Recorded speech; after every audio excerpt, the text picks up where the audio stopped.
Giant safety Julian Love takes a massive shot at Nick Sirianni. Fred Warner's wife rips Eagle fans, and Kenny Gainwell RB1 in 2023. I'm Thomas Mott. This is the Thomas Mott Show.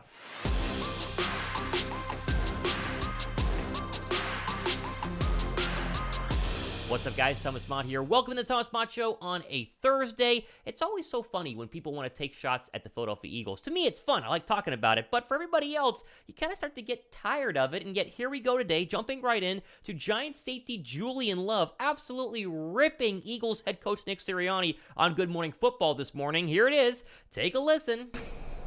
He's a guy who really is doing a good job because he's not getting in the way of his team. He has an experienced roster from top to bottom, offense, defense. You see this stuff, though? Like, what's your reaction as a player? And that guy's doing that. I don't like it. I don't like it at all. I mean, he's in for a free ride right now. You guys can coach this team and you can succeed. That's how bulletin board right there. I mean, come on. He might not be suited up for the Eagles anytime soon, but that's okay. There's 31 other teams. That's fine. That's fine. So at first, he doesn't really take a big shot. At first he says he's doing a good job, and then he says, I don't like the antics of Sirianni on the sideline, which is something you would say if you aren't a part of the Eagles. From the outside looking in, let's say as a Giant safety who lost to Nick Sirianni's Eagles 3 times this year, I'd be upset too if Nick Sirianni kind of gloating on the sideline after beating you, again, 3 times, one of which in the postseason was it was a bloodbath. The Giants got killed. But then he says, you guys could coach that team.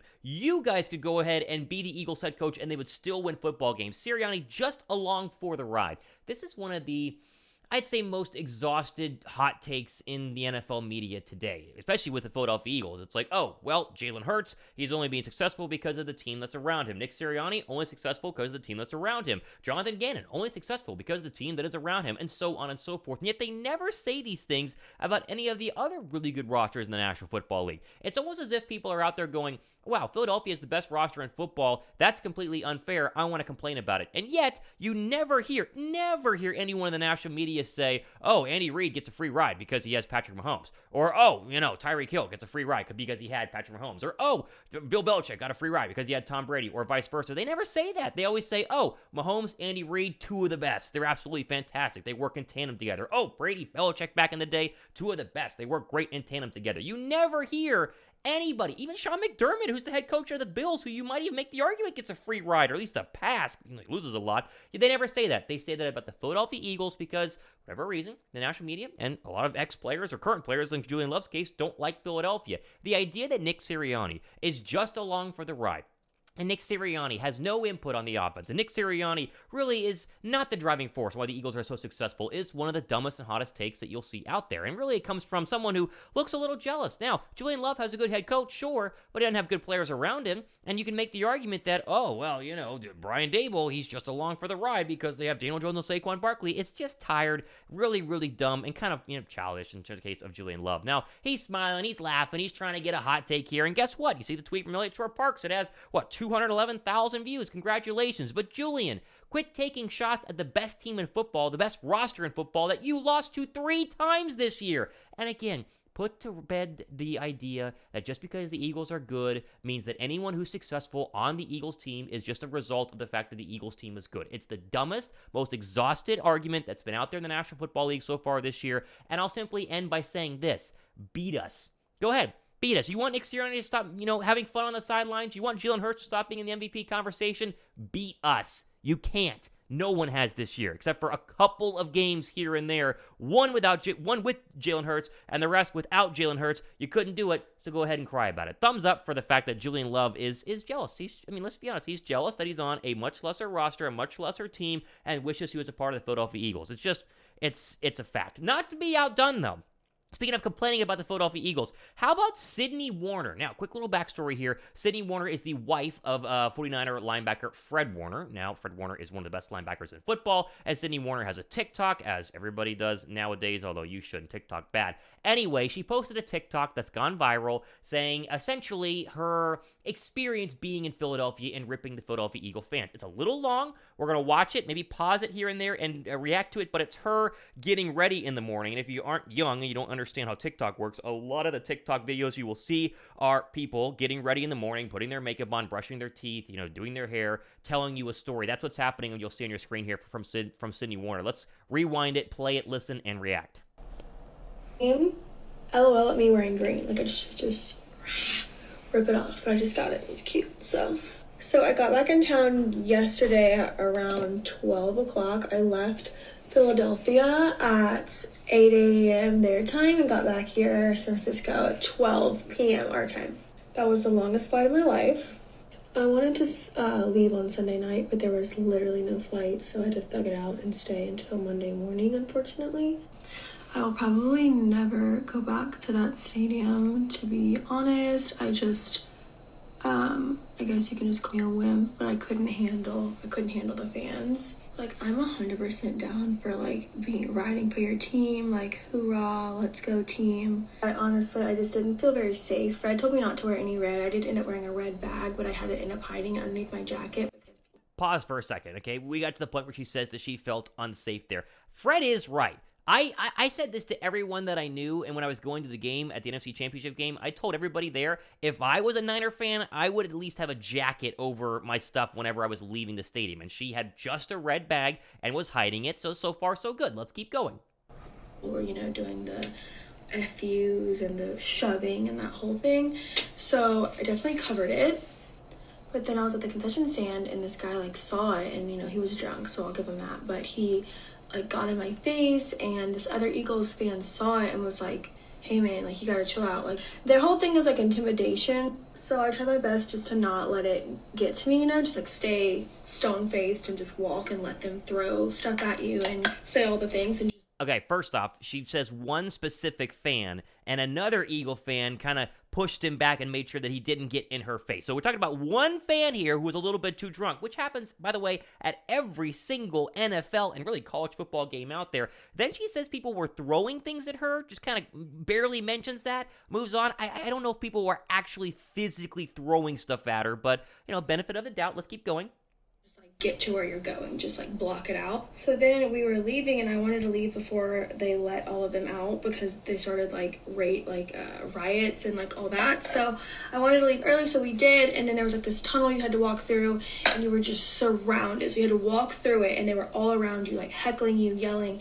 And there was this woman with a baby. And they just kept going, and the kid was clearly scared. Their dad was with him, but the dad was obviously outnumbered, so if he said anything, he was gonna get mauled. And okay, so in that last little clip, she said they were rioting, which they weren't rioting. Then she said that you walked through a tunnel of Eagle fans who were heckling you.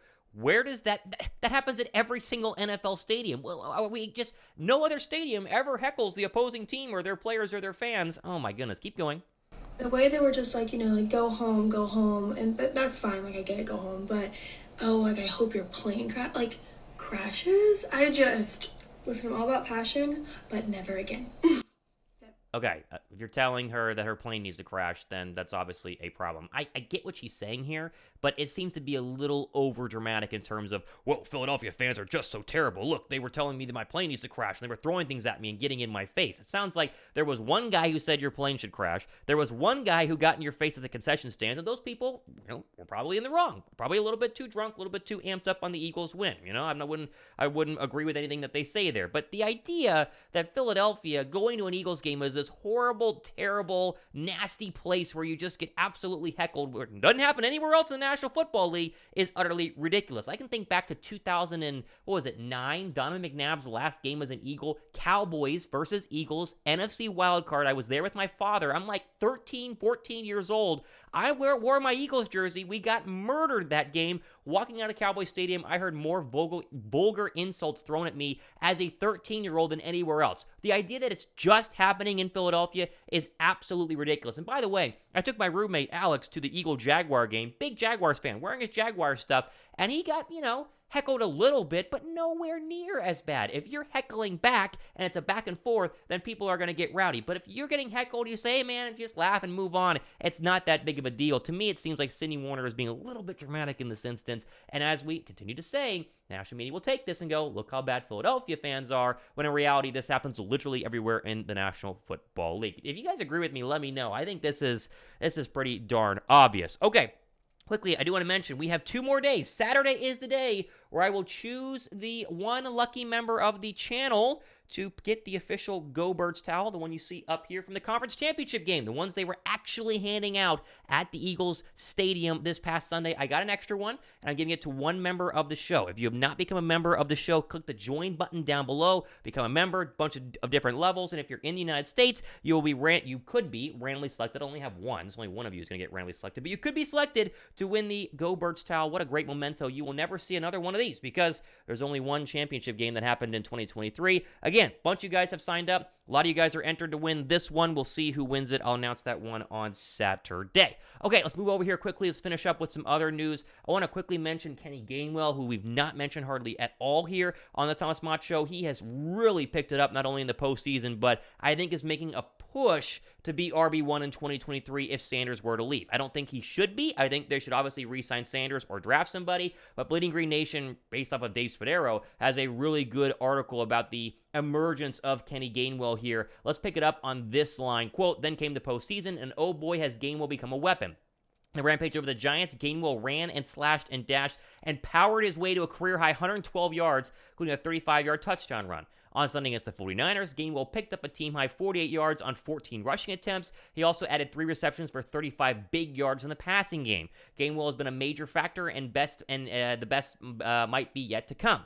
Kenny has done a good job for 2 years now. He is just a knack for the end zone last year. He's having more touches here in the playoff run. He's taking advantage of the opportunities that he gets, Sirianni said. Miles is obviously our guy, our go-to guy. I believe our other 2 guys, Scott and Sherman, have excelled in their role and when they've come in and they've known what to do, end quote. So maybe a little look at Philadelphia's running back plan for 2023 and 2024. Obviously, Gainwell is signed for the next couple of years because he's a second-year player versus Miles Sanders. They seemingly love Kenny Gainwell. I would go ahead and make sure you keep another running back on the roster, as in another number 1 running back, whether it's Miles Sanders or somebody else, but a little bit of early inklings on what they feel about at the running back position. Okay, final story here. This came a couple of days ago, but I do want to mention it via ESPN. Jerry Jones is saying Mike McCarthy will call plays for the Dallas Cowboys after they fire their offensive coordinator, Kellen Moore, who has recently signed with the Los Angeles Chargers. This is going to be very, very interesting to me, and Todd Archer has a whole write-up about how McCarthy did a lot of the West Coast offense stuff from 2006 to 2018 with the Packers, and now he takes over the play calling to possibly try and not only save Dak Prescott's career, but also save his own butt, because the Dallas Cowboys cannot afford another lackluster season, of which they've had 26 of them in a row. I think the McCarthy move is a good move for the Dallas Cowboys, but you tell me Mike McCarthy is going to fix Dak Prescott? If Mike McCarthy was really going to fix Dak Prescott, why wouldn't he have done it earlier this year? Dak Prescott led the league in interceptions, tied for the league with Josh Allen. You think at some point, halfway through the year, if McCarthy was going to be the one to fix the offense, he could have gone to Kellen Moore and said, hey, I'm the head coach, let's try this. I'm the head coach, you're the OC, make sure Dak doesn't do that. And yet, that never happened. And so Cowboy fans are rejoicing this week because Kellen Moore, who a couple years ago they said was the next great offensive mind in the National Football League, they were wrong about that, as they are about a lot of things. The idea that you're going to have Mike McCarthy completely save Dak Prescott's career, to me, sounds like another mediocre season next year where the Cowboys are good but not great. They don't go past the divisional round. They then fired Mike McCarthy and might move on from Dak Prescott in 2023. So after 2023. So we shall see. All right, plenty more stuff happening next couple of days and weeks here on the Thomas Mott Show. Getting ready for the darn Super Bowl. I think there's a good update in terms of the injury report tomorrow. So subscribe and stay tuned for that. I'm Thomas Mott. This has been the Thomas Mott Show.